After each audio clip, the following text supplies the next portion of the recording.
गर्मियों की दोपहर थी। जंगल की जमीन तप रही थी। गर्मी का दिन था। पूरा जंगल सूखा पड़ा था। भूख से परेशान एक लोमड़ी इधर उधर घूम रही थी। उसकी आंखों में थकावट और दिल में एक उम्मीद थी। लोमड़ी धीरे धीरे जंगल में चल रही थी, थकी टूटी और बिल्कुल अकेली। हे भगवान, आज तीसरा दिन है, कुछ भी खाने को नहीं मिला, ना कोई फल ना कोई शिकारी। भूख ऐसे लग रही है जैसे पेट की आग दिल तक पहुंच गई हो। क्या इस जंगल में मेरे लिए कुछ भी नहीं बचा? क्या मैं ऐसे ही हर रोज भूख से तड़पती रहूंगी और एक दिन ऐसे ही मर जाऊंगी क्या? बेचारी लोमड़ी को चक्कर आते हैं। वह चुपचाप एक पत्थर के पास बैठ जाती है। तभी एक काला कौवा, जिसका नाम कालू था, वह अपनी चोंच में ताजा अंडा दबाए हुए पेड़ से नीचे उतरता है। वह इधर उधर देखता है और सोचने लग जाता है, वाह वाह कालू, तू तो उस्ताद निकला। आज भी एक बढ़िया अंडा चुरा लाया। सभी कौवे बोलते हैं तू शरारती है, मगर उन्हें क्या पता जंगल में चालाकी से जीने वाला ही जिंदा रहता है। अब जरा झरने से पानी पी आऊं, फिर इस अंडे का स्वाद लूंगा। सुना है ये तोते का अंडा है, बड़ा मजा आएगा। और फिर कालू कौवा उस अंडे को थोड़ा छुपाकर पानी पीने चला जाता है। वहाँ लोमड़ी की नजर उस अंडे पर पड़ जाती है। अरे ये क्या, ये तो एक अंडा लगता है किसी ने अभी अभी रखा है। ये तो गरम है। उफ भगवान, तूने मेरी सुन ली। आज मेरी भूख मिटेगी। चल अब तू मेरे साथ, अब तू मेरे पेट की आग बुझाएगा। और फिर लोमड़ी उस अंडे को उठाकर एक पेड़ के नीचे चली जाती है और एक पेड़ के नीचे बैठकर आराम से उस अंडे को खाने ही वाली थी। लेकिन अचानक से वे अंडा हिलने लग जाता है। अंडे को हिलता देख लोमड़ी के चेहरे पर डर और हैरानी दोनों उभर आते हैं। अरे अरे, ये तो हिल रहा है। ये क्या, इसके अंदर कोई है क्या? और अगले ही पल वो अंडा फूट जाता है और उसमें एक छोटी सी नन्ही सी चिड़िया निकलती है। हे भगवान, ये तो बच्ची है। मैंने तो सोच लिया था कि आज खाना मिलेगा, मगर ये तो एक मासूम जान है, बिल्कुल नन्ही सी। अब मैं इसे कैसे ही खाऊं? वह लोमड़ी ऐसा सोच ही रही थी, तभी वो छोटी सी बच्ची चिल्लाने लग जाती है, मम्मा मम्मा मम्मा मम्मा। मम्मा नाम के उस एक शब्द ने लोमड़ी को झंझोड़ कर रख दिया। वह फटी फटी आंखों से उस बच्ची को देखने लगती है। नहीं नहीं नहीं बच्ची, मैं तुम्हारी मम्मी नहीं हूँ। मैं तो एक भूखी जानवर हूँ जो कुछ भी खा सकती है। अब नहीं, तेरी आवाज मेरी आत्मा को छू गई है। अब तू मेरी जिम्मेदारी है, अब तू मेरी बेटी है, मेरी रानो, मेरी प्यारी रानो। लोमड़ी उस चिड़िया का नाम रानो चिड़िया रख देती है। वह उसे अपने पास रखती है और उसे गर्माहट देती है और पहली बार लोमड़ी मुस्कुराने लगती है, जैसे उसे उसकी औलाद मिल गई हो। ऐसे ही धीरे धीरे कुछ महीने बीत जाते हैं। अब रानो चिड़िया बड़ी हो गई थी। उसके छोटे छोटे पंख फैलने लगे थे। वो बोलना, उड़ना और मुस्कुराना सीख गई थी। लोमड़ी उसके साथ खेलती, उसे कहानियाँ सुनाती और हर शाम उसके साथ बैठकर रात को तारे गिना करती। एक दिन रानो चिड़िया अकेले जमीन पर खेल रही थी। तभी पेड़ से कालू कौवा आता है। ये क्या, ये तो एक छोटी सी चिड़िया है। मेरा अंडा किसी ने चुराया था। ये वही है, मैं इसको छोड़ूंगा नहीं। अब यही मेरी भूख मिटाएगा। ये मेरा शिकार है, मेरा अंडा चुराया था ना। अब देखो, इसी का शिकार करूंगा मैं। और फिर कालू कौवा रानो चिड़िया की ओर जोर से झपटता है। मम्मा मम्मा मम्मा। रानो चिड़िया जोर जोर से मामा चिल्लाने लगती है। लोमड़ी बिजली की रफ्तार से कूदती है और रानो चिड़िया को फौरन पकड़ लेती है।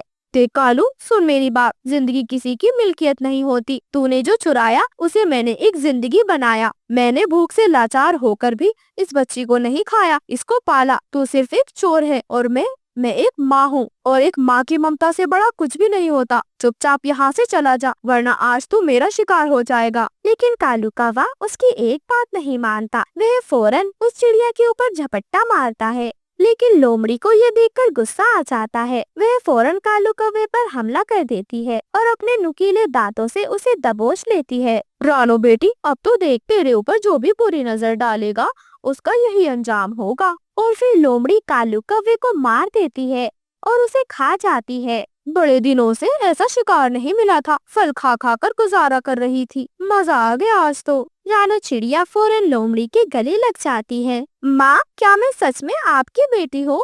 रानो बेटी, जन्म देने वाली ही माँ नहीं होती। जो अपने खून से नहीं, अपने प्यार से पाले, वही असली माँ होती है। और तू मेरी रानो है। तेरी वजह से ही आज मैं जिंदा हूँ। मेरे जीने का सहारा है तू। मेरी प्यारी मम्मा, मम्मा अभी मुझे पूरी तरह से उड़ना नहीं आया है, चले मुझे उड़ना सिखाए ना। अगर आज मुझे उड़ना आता होता तो ये कौवा मुझ पर हमला ना कर पाता। ठीक है, कल सुबह मैं तुझे उड़ना सिखाऊंगी। अभी रात होने वाली है, चलो अपनी गुफा की ओर चलते हैं। ऐसे ही लोमड़ी रानो चिड़िया को लेकर गुफा की ओर आ जाती है। लोमड़ी अपने पास रानो चिड़िया को सुला लेती है। ऐसे ही सुबह हो जाती है। सुबह लोमड़ी रानो चिड़िया को उड़ना सिखाती है।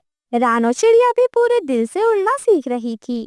अरे रानो, उड़ो, पंख फैलाओ और आसमान को छू लो। तुम तो कैसे भी उड़ सकती हो। मगर अगर मैं गिर गई तो मेरे तो चोट लग जाएगी। अरे मेरी बच्ची, मैं तुझे गिरने से पहले ही पकड़ लूंगी। अगर नहीं पकड़ा तो मैं भी तेरे साथ ही गिरूंगी और फिर हम दोनों हंसेंगे। ऐसे ही वह माँ बेटी जोर जोर से हंसने लग जाती हैं। रानो चिड़िया ऊंचे पेड़ पर चढ़ती है और धीरे धीरे उड़ती है। रानो चिड़िया धीरे धीरे उड़ना सीख जाती है। रानो चिड़िया बहुत खुश थी। उड़ते उड़ते रानो चिड़िया आसमान में दूर निकल जाती है। उसकी माँ लोमड़ी उसे आवाज लगाती है, रानो मेरी बच्ची, इतनी भी दूर नहीं जाना। माँ तेरे दूर जाने से डरती है। बस बहुत हो गया, अब वापस आ जा मेरी बच्ची।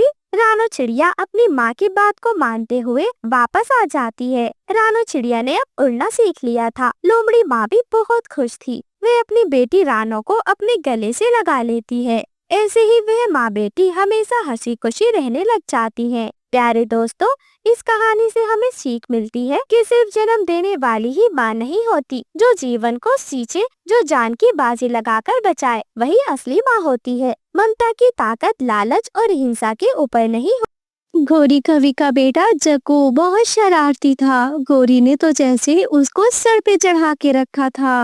मम्मा मुझे बर्गर ला दो, मैंने अभी बर्गर खाना है। मेरे जग्गू शेर, बर्गर क्या, मैं तो अपने बच्चे को लार्ज वाला पिज्जा खिलाऊंगी। चलो चलो रेस्टोरेंट में चलते हैं। गौरी और फिर जग्गू दोनों माँ बेटा जा रहे थे। रास्ते में वो रानो और उसके बच्चों को देख लेती है। छोटी चिड़िया एक चने का दाना लिए बैठी हो, आधा कुक्कू खाएगा आधा गुड़िया। गौरी, गलत बात है, ये चने का दाना भी मैंने बहुत मुश्किलों से ढूंढा है। हाँ, वो तो मैं अच्छे से जानती हूँ। ना तुम्हारे पास खाने को कुछ है, ना पहनने को, और ना रहने के लिए कोई घर है तुम्हारे पास। मम्मा, मुझे स्मेल आ रही है इन गरीबों से। चलिए, हमने तो बड़े वाले रेस्टोरेंट में खाना खाने जाना है। चलिए। मम्मा, ये रेस्टोरेंट क्या होता है? गुड़िया बेटी, होटल होता है जहाँ पर जाकर हम खाने का ऑर्डर देते हैं और फिर खाना खाते हैं। ना, तुम लोग नहीं जाते, बल्कि गौरी और गौरी का बेटा जाते हैं। चलो हटो मेरे रास्ते से। गौरी और गौरी का बेटा दोनों बहुत ही बदतमीज थे। ऐसे ही दिन गुजरते गए। एक दिन जग्गू कौवा आसमान में उड़ रहा था। क्या करूँ, मेरा कुछ नया करने का मन कर रहा है। मेरा दिल करता है, हाँ आइडिया, मैं ना सब पे पोटी कर देता हूँ। नीचे मिट्ठू तोता बैठा हुआ था। जग्गू मिट्ठू के ऊपर से गुजरता है और फिर पोटी कर देता है। अरे गंदे, छी, कौन सा पक्षी है जिसने इतनी बुरी हरकत की है? मिट्ठू तोता इधर उधर देखता है, मगर जग्गू कौवा तो वहाँ से भाग गया था। अरे मेरा पंख कितना गंदा है, अब मैं घर कैसे जाऊं? अरे हरियाली तो मुझे घर भी नहीं आने देगी। ना जाने पक्षी अपने छोटे बच्चों को तमीज क्यों नहीं सिखाते। दूसरी तरफ मम्मा चिड़िया अपने दोनों बच्चों को स्कूल भेज रही थी। गुड़िया और कुकू घर के बाहर बैठे हुए थे। जग्गू जैसे ही उनके ऊपर से गुजरता है, उन दोनों पर पोटी कर देता है। मम्मा देखिए, मेरे सारे पंख गंदे हो गए हैं। मम्मा बाहर आइए। हाँ मम्मा, पंख तो मेरा भी गंदा हो गया। हम पर किसी पक्षी ने पोटी कर दी है। आइए मम्मा। रानो चिड़िया बाहर आती है। अरे कौन सा दुष्ट पक्षी है जिसने आपका भी पंख गंदा कर दिया और फिर गुड़िया का भी? अब इस गंदे पंखों के साथ आप तो नहीं जा सकते स्कूल। मम्मा, मैंने तो जाना है, आज मेरा एग्जाम है। अगर मैं एग्जाम में एब्सेंट होगी, मैं तो एक क्लास पीछे हो जाऊंगी। गुड़िया बेटी, अब इस गंदे पंखों के साथ कैसे जाओगी? जब तक पोटी धोते हैं तब तक तो आपके स्कूल का टाइम भी निकल जाएगा। गुड़िया बहुत उदास हो जाती है। जग्गू की वजह से गुड़िया का एग्जाम छूट जाता है। लूसी, मैं जा रहा हूँ विदेशी जंगल, वहाँ पर काम करूँगा, पैसे भेजूंगा, फिर तुम मेरे बेटे किकी को स्कूल पढ़ाना। पति जी, हम आपको बहुत याद करेंगे, हमें पैसा पसंद नहीं बल्कि आपके साथ रहना पसंद है। देखो हरियाली, अब सारी उम्र एक साथ ही रहना है हमने, अभी कुछ करना होगा, काम करेंगे तो पेट भरेंगे अपना। बंटी कबूतर अपना सामान लेकर जाने ही वाला था कि ऊपर से जग्गू गुजरता है और पोटी करके चला जाता है। ओहो पति जी, देखिए तो सही, आपका पूरा पंख पोटी से भर गया है। अरे ये हरकत किसने की मेरे साथ? ऊपर से कौन गुजरा है? पता नहीं पति जी, मैं तो आपकी तरफ देख रही थी और देखते ही देखते पता चला कि पंख पोटी से भरा है। लगता है मेरी बस निकल जाएगी, पोटी धोने में टाइम लग जाएगा, मैं आज तो नहीं जा पाऊंगा विदेशी जंगल। न जाने कौन से मनहूस पक्षी ने आकर मेरे पे नजर लगा दी। जग्गू की इस बुरी हरकत ने हर पक्षी के काम में खलल डाल दिया था। मम्मा मम्मा, मजे की बात बताओ। हाँ हाँ बेटा जग्गू, लगता है आज कोई शरारत करके आए हो। हाँ मम्मा, मैं सुबह सुबह गुजर रहा, नीचे मोटी चोंच वाला तोता बैठा था, उस पर पोटी कर दी। आगे गया कुकू और फिर गुड़िया स्कूल जा रहे थे, मैंने उन पर पोटी कर दी। आगे गया बट्टी अंकल विदेशी जंगल जा रहे थे, मैंने उन पर पोटी कर दी। वाह वाह मेरा बेटा जग्गू, जग्गू तो शेर निकला है मेरा। हाँ ऐसे ही करोगे तो फिर जंगल की चालाक पक्षी बनोगे, नहीं तो जंगल के पक्षी तुम्हें नोच नोच कर खा जाएंगे। हाँ मम्मा, मैं अच्छे से जानता हूँ, मुझे अपनी मम्मा गौरी की तरह बनना। कालू कौवा विदेशी जंगल में काम करता था। कालू कौवा भी उसी दिन घर आ जाता है। मम्मा मम्मा, पापा आ गए, पापा आ गए। अरे बेटा जग्गू, कैसे हो? मैं तुमको बहुत याद करता था, तुम थे कि फोन पर बात नहीं करते, हमेशा ही बाहर घूमने गए होते थे। कालू जी, ना ना, मेरा बेटा जग्गू बाहर नहीं घूमता, बल्कि सारा सारा दिन रसोई के पास बैठकर पढ़ाई करता है जग्गू। हाँ हाँ पापा, मैं तो पढ़ाई करता हूँ, इस बार एग्जाम में देखना मेरी पहली पोजीशन आएगी। अरे वाह, अगर बाप मजदूरी करता है तो फिर उसका फायदा जरूर हो रहा है, मेरा बेटा पढ़ेगा, बड़ा ही अफसर बनेगा। हाँ हाँ पापा, फिर आपको विदेशी जंगल नहीं जाना पड़ेगा। ऐसे गोरी और जग्गू कालू कौवे की आंखों में धूल झांक रहे थे। कालू कौवा घर में सो रहा था, गोरी भी सोई हुई थी। जग्गू घर से निकल जाता है। जब से पापा आए हैं मैंने तो किसी पर पोटी भी नहीं की, अब तो वॉशरूम में पोटी करने का मजा ही नहीं। मजा है कि हम पोटी किसी पक्षी पे करें। अभी जाता हूँ, जो भी पक्षी देखूंगा उस पर पोटी कर दूंगा। ये कहकर जग्गू जंगल की ओर निकलता है। जग्गू को कोई भी पक्षी नहीं मिल रहा था। पक्षियों को ढूंढते ढूंढते वो पहाड़ों के पास माही चील के इलाके में पहुंच जाता है। माही चील अपने बेटे चीलू को लेकर घोंसले में बैठी थी। जग्गू ऊपर से गुजरता है और दोनों पर पोटी करके चला जाता है। मम्मा मम्मा, पोटी मेरे पंख पर, देखिए तो सही। अरे ये तो कौवे की पोटी है, मैं सब देखकर पहचान जाती हूँ।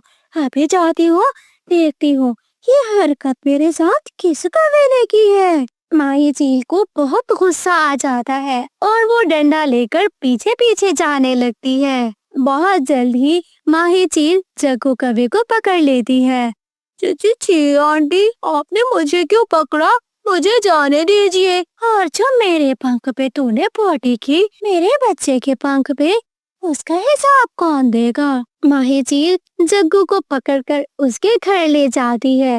अबे ओ कालू, तू तो जंगल का शरीफ पक्षी है, पर तेरी पत्नी और बेटा किसी को सुकून से रहने नहीं देते। अरे माही चील दी, कोई आपसे गलती हुई होगी, मेरा बेटा जग्गू तो ऐसा नहीं। तो मेरे पास तुम्हारा बेटा जग्गू ही है, जिसने मेरे घोंसले में आकर पोटी की, मेरे बच्चे का पंख खराब कर दिया। जग्गू बेटा, ये तुम क्या करते फिरते हो? बताओ सच सच। हाँ पापा, मुझसे गलती हो गई, मैंने कल भी सारे पक्षियों पर पोटी की और आज भी। जग्गू बेटा, तूने कल तो नहीं की, और ना ही आज की है। ऐसे क्यों किसी के दबाव में आकर गलती तस्लीम कर रहे हो? गौरी बस कर दो, बच्चे को कितना खराब करोगी। अरे बच्चे ने दुनिया में जिंदगी गुजारनी है, तुम अभी से खराब कर रही हो। जंगल का कोई भी पक्षी इसको कबूल नहीं करेगा। चील दी, आपको जो भी सजा देनी है इसको दीजिए। मैं कभी भी आपसे ये नहीं कहूँगा कि मेरे बच्चे को माफ कर दीजिए। माही चील अपने वाले डंडे से जग्गू को खूब मारती है। पापा बचाओ। अरे मैं क्यों बचाऊं? उस समय अच्छे काम कर लेते तुम। जग्गू को अच्छी सजा मिलती है। उसके बाद जग्गू जंगल के किसी पक्षी को ना ही तंग करता था और ना ही कुछ कहता, बल्कि अपने काम से काम रखता, टाइम पर स्कूल जाता और टाइम पर अपना होमवर्क किया करता। रानू चिड़िया के अंडों में से एक खूबसूरत सी बेटी निकली थी और फिर गोरी और कालू के अंडे से एक काले पंखों वाला बेटा निकला था। कालू, कालू पति जी, नाम क्या रखे अपने बेटे का? गौरी, इसका नाम जग्गू है। जग्गू कौवा, चोर कौवा बनेगा मेरा बेटा। चोर का बेटा चोर, बल्कि बड़ा वाला चोर। अरे वाह कालू पति जी, आपने तो सोच भी लिया कि जग्गू को चोर बनाना है। अरे तुम्हारी तरह पीटेगा क्या मेरा बेटा? अरे मैं उसका बाप हूँ। अरे मैं नहीं पीटता, बल्कि बड़ी बड़ी चोरियां करके लाता हूँ। बताओ, कभी भूखी सोई हो तुम?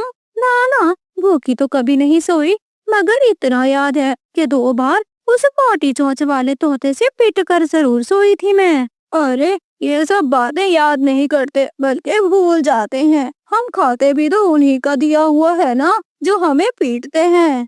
मिट्ठू तोता रानू चिड़िया के पास आता है। रानू बहन, तुम्हें बहुत बहुत मुबारक हो, तुम्हारी बेटी हुई है। तोते भैया, आपका बहुत बहुत धन्यवाद। मैं भी आपका ही इंतजार कर रही थी कि आप कब आओगे और अपनी भांजी को देखोगे। रानू बहुत खूबसूरत है मेरी भांजी, इसका नाम मैं गुड़िया रखता हूँ। अरे वाह, गुड़िया नाम तो बहुत ही खूबसूरत है। बस ठीक है, मेरी बेटी का नाम आज से गुड़िया है। रानू, मुझे एक बहुत ही बड़ी परेशानी आई है। क्या हुआ तोते भैया, सब ठीक तो है ना? रानू, तुम्हारे पड़ोस में जो चोर कौवे रहते हैं, उनके घर में बेटा हुआ है। अरे उनका बेटा फिर से चोरियां करना सीखेगा। जंगल में समझो एक चोर पैदा हो गया है। तोते भैया, किसी की पैदाइश पे हम ऐसे थोड़ी ना बोल सकते हैं। क्या पता वो एक अच्छा कौवा भी बन सकता है ना। आप चिंता न करें, अभी तो वो बच्चा होगा। रानू, लिख लो मेरी बात, कालू उसको चोर ही बनाएगा, डॉक्टर कभी नहीं बनाएगा। अच्छा देख लेंगे, जब वक्त आएगा तभी निमट लेंगे। अभी तो अपनी गुड़िया के आने की खुशी मनानी है। हकीका कर रही हूँ मैं अपनी बेटी का।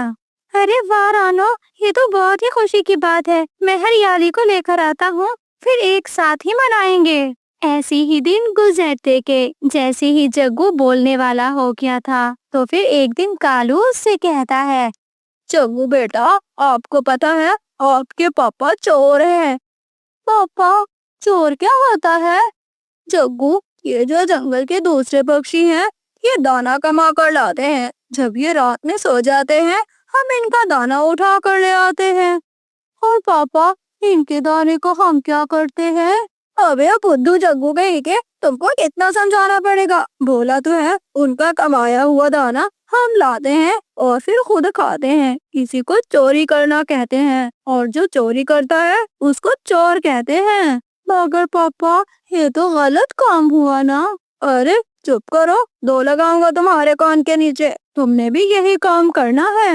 हाँ हाँ जग्गू बेटा, इसीलिए तो तुम्हारे पापा कभी कमजोर नहीं हुए, हमेशा ही मोटे ताजे रहते हैं। पता है, ये चोरी जो करते हैं अगर मेहनत करते होते। गोरी चुप कर जाओ, या चोरी बिना मेहनत के की जाती है? उसमें भी तो काफी मेहनत लगती है। मगर पापा, मैं चोरी नहीं करूँगा, क्योंकि मुझे चोरी करना नहीं आता। अरे बेटा जग्गू, तुम्हारे पापा किस लिए है? सब सिखा देंगे तुमको। पापा, अगर कोई चोरी करता देख ले फिर क्या होता है? जग्गू बेटा, फिर तो बहुत गलत होता है। अरे पिटते हैं हम लोग, वो भी बहुत ज्यादा। पिटने का नाम सुनते ही जग्गू तो बहुत डर जाता है। ऐसे ही दिन गुजरते के। जग्गू बेटा, आज रात तुम सोना नहीं, बल्कि हमने चोरी करने जाना है। पापा जी, मुझे बहुत डर लगता है, मैं किसी के घर नहीं घुसूंगा। अरे जग्गू बेटा, क्यों नहीं जाओगे? आज दिन भर सो लो, रात भर जागना है हमें। मगर पापा, चिड़िया आंटी की बेटी के साथ मेरा फुटबॉल का मैच है, मैं फुटबॉल खेलने जा रहा हूँ। जग्गू अपने पापा की बात नहीं मानता, बल्कि वो गुड़िया के साथ फुटबॉल खेलने के लिए चला जाता है। जग्गू आ गया, जग्गू आ गया। मम्मा, आज मेरा फुटबॉल का मैच है, आप देखती रहो, मैं जीत जाऊंगी। देखना, मैं जग्गू से बहुत ताकतवर हूँ। अरे गुड़िया, तू कहाँ से ताकतवर है? बल्कि तू छोटी गुड़िया है, मैं बड़ा वाला जग्गू हूँ। नहीं नहीं, ऐसी बात तो बिल्कुल भी नहीं है।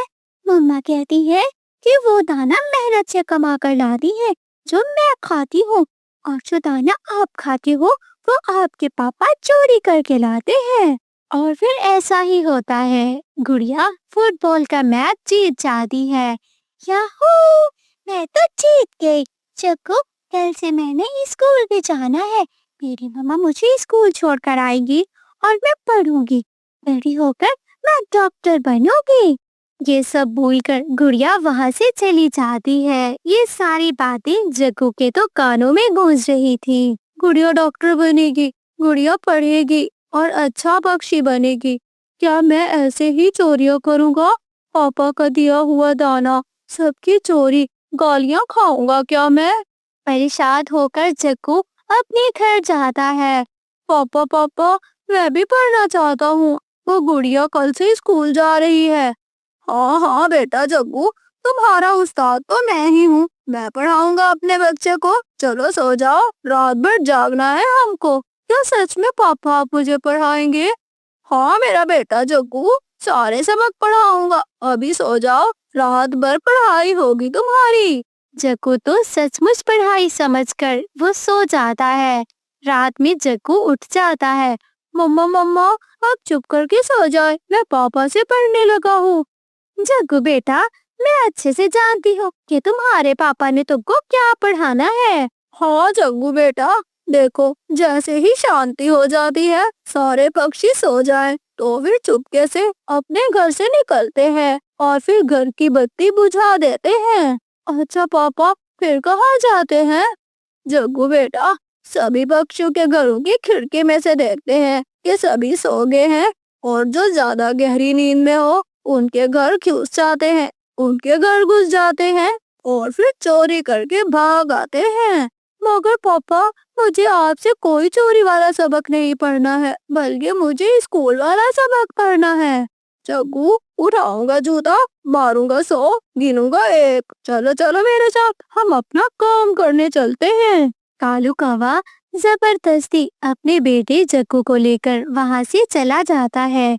रात बहुत हो गई थी। मिट्ठू तोता और हरियाली तोती अपने घर में सोए हुए थे।